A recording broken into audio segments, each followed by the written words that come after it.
How's it going? My name is Keith Manley, your golf movement specialist. And in this golf movement series, I want to talk to you about the hip adductors and how important they are for the golf swing. So the first thing I want to do is I want to talk to you about where the adductors are located in the pelvis.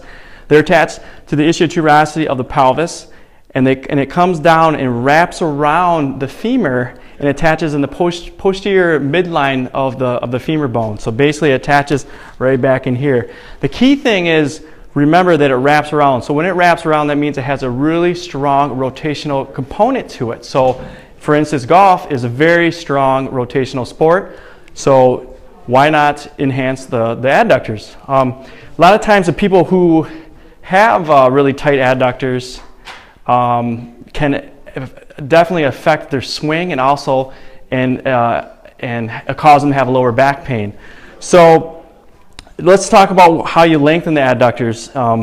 The first motion that you can do is the obvious one is take the femur to the outside. So if I take my leg like this, that'll put a little stress to it.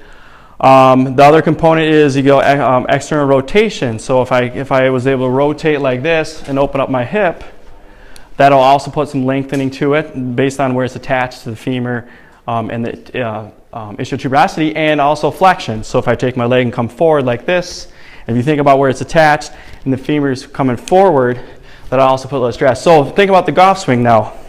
If I'm coming back in the backswing, you're going to feel a lot of tension on the inside of this leg here, and you're going to feel a lot of tension on this side because I'm flexing that hip forward.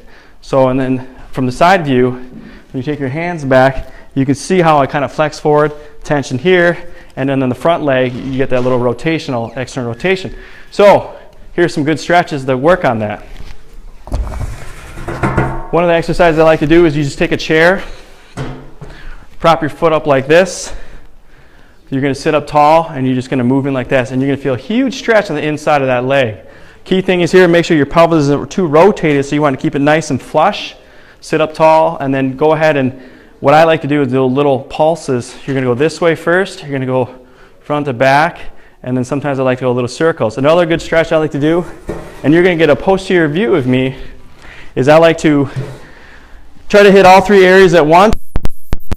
The frontal plane, which is going to the side, you're going to widen your feet up a little bit.